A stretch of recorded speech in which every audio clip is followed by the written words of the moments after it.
Hi everyone, I'm Nethmi and I'm studying the Master of Social Work. Today I'm reflecting on our group role play, Speak and Connect, but our group name is Summer Group. It is a 10-week communication skill program for refugee children aged 10 to 14 from war countries. I will share my role in planning. My experience as a group member in the forming and storming stages, and my role as a facilitator in the adjourning stage, and I will share how theory guided us and what I learned about my strengths and areas for growth. um, First, let's talk about planning and development experiences. We all did the planning of all three stages: forming, storming, and adjourning. But I facilitated only in the adjourning stage. And other two stage, just I acted as a member, group member. And we started by creating a WhatsApp group. In there, we share ideas, and we held Zoom meetings, and we finalized our script there, and we practiced online the day before by using Zoom. And uh, we arrived early in the morning on the day to rehearse in person. At the very beginning of the program, we explained confidentiality clearly, and that means what is shared in the group stays in the group, and informed everyone that this was a closed group. This helped to set clear boundaries and build trust. One thing we forgot, however, was to ask participants what pronouns they preferred, which is something I will make sure to include in the future. A clear cultural consideration was language needs.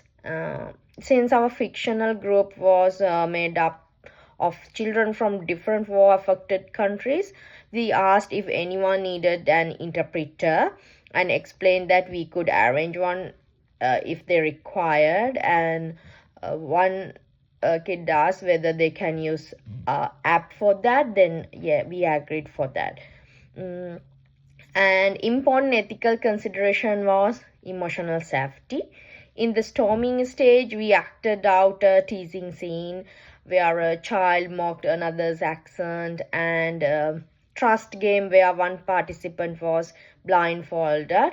When another tried to push them as a joke, the facilitator immediately stepped in to correct the behavior. And it shows the safety and respect in a trauma-informed way. Then I will talk about application of group work theories. We followed Tuckman model stages. We took only three stages: forming, storming, and adjourning. In forming, participants draw some three things about themselves and what they like to do and what they reminds the most. One girl shared that she liked singing under the trees, and at the group request, she sang a short song. This created a connection and trust in the very beginning of the program. They had some tension. Maybe this helped to make them connection in between them. In storming, we explored conflict and safety boundaries through the teasing and blindfold activities. This gave participants the chance to practice assertive communication, empathy, and respectful problem solving. In adjourning, which I facilitated, we did a kindness circle. I passed a bowl around, and each person shared what they had gained from the program and offered kind words to the person next to them. And then I handed out leaflets with the sustainability plan and told them I could provide referrals if needed. But forget to hand out feedback sheets. Actually, we mentioned it in our plan. We forgot to act it out in our role play, which is something I will remember for next time. And navigating power dynamics, when we talk about this, In our planning group, some members were more vocal, and actually I was also quieter at first. Because we came from Asian countries. I'm from an Asian country, and in the very beginning I was a little bit shy, but the group members were so supportive. So over time I built confidence and contributed more actively. During the role play, my challenge, just as the adjourning facilitator, was to guide the session without dominating. I use prompts like, would you like to share?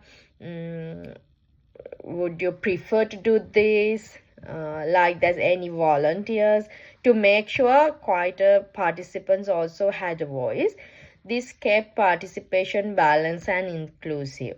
And strengths and areas for development. A strength I brought was creating a warm and safe closing space, and I acknowledge each reflection linked it to our group goals and provided practical takeaways like the sustainability leaflet and referral offer.